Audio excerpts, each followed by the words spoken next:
What's going on, guys? This is going to be a very special episode of Minnesota Motors. If you checked out my last video, I mentioned that I was part of the UW Stout Auto Club, and this is our car. It's a 1954 DeSoto, and we're doing a modern transmission swap. So this is the car. It's a 1954 DeSoto Firedome 2-door hardtop. It's powered by a 276 Hemi. It was donated to the club in the 1970s, and we've had it ever since.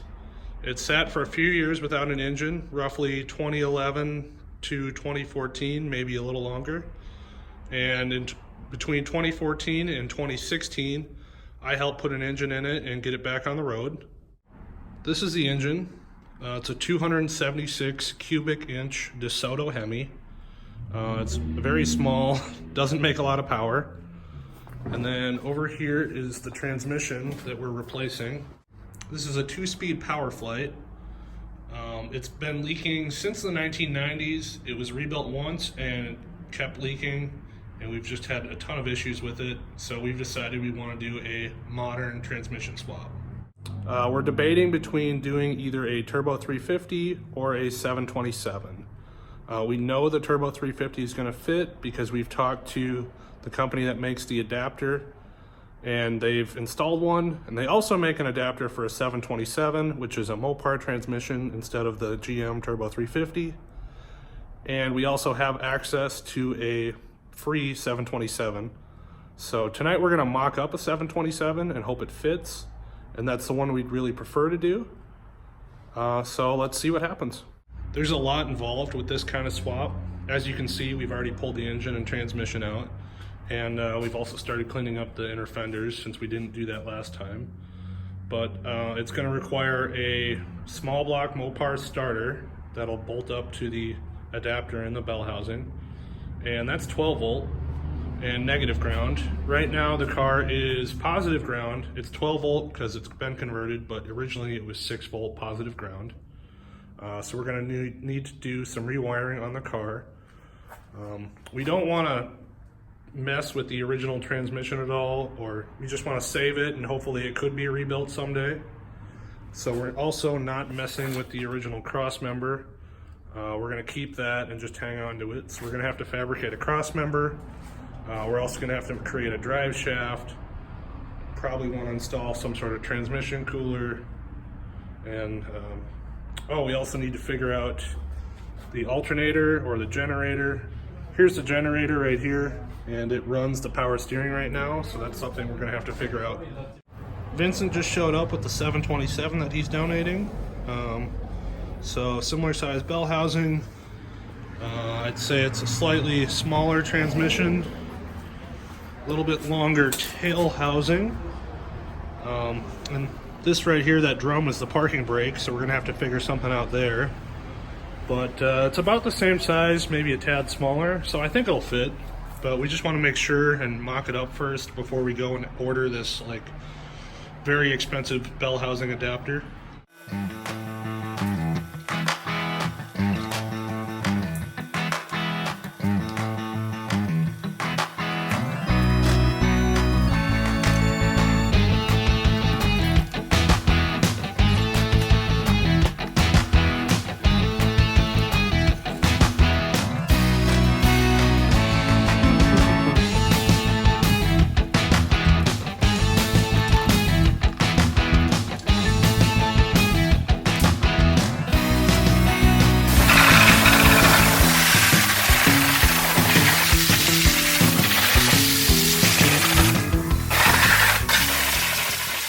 We have a spare 276 Hemi block that we're going to be using to mock up the engine and transmission. The bell housings on the Powerflite and the 727 are very similar, and you can actually bolt this block to a 727 without an adapter, but not all of the bolts will line up, so we can only get a few bolts in, but that's enough for us to mock everything up.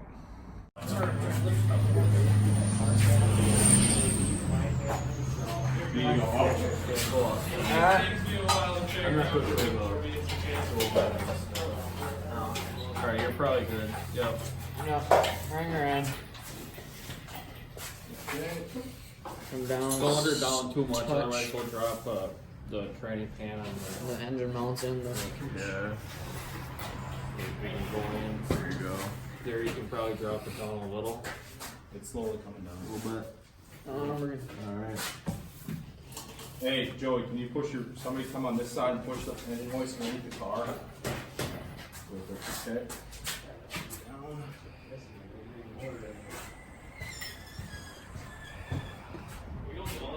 Alright, hold it there.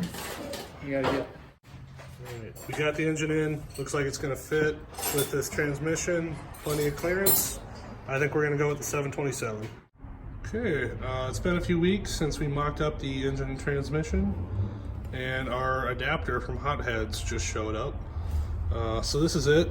It's a billet aluminum piece, and Hotheads is a Mopar performance company. They sell lots of adapters and other Hemi related parts.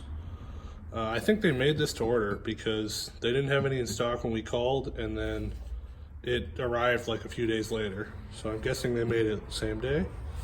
And tonight we're going to bolt this to our transmission again, bolt it to our spare block, and then we'll put it in the car and start working on a transmission crossmember. This stuff also came with the adapter. This is a crank hub index spacer, and this is a flex plate adapter, and that's going to allow us to use a normal 727 flex plate, and we can bolt a small block Mopar starter to it. Then we've also got some hardware, and that's just used to connect everything. All right, we have the engine and tranny and the adapter all bolted together and mocked up again.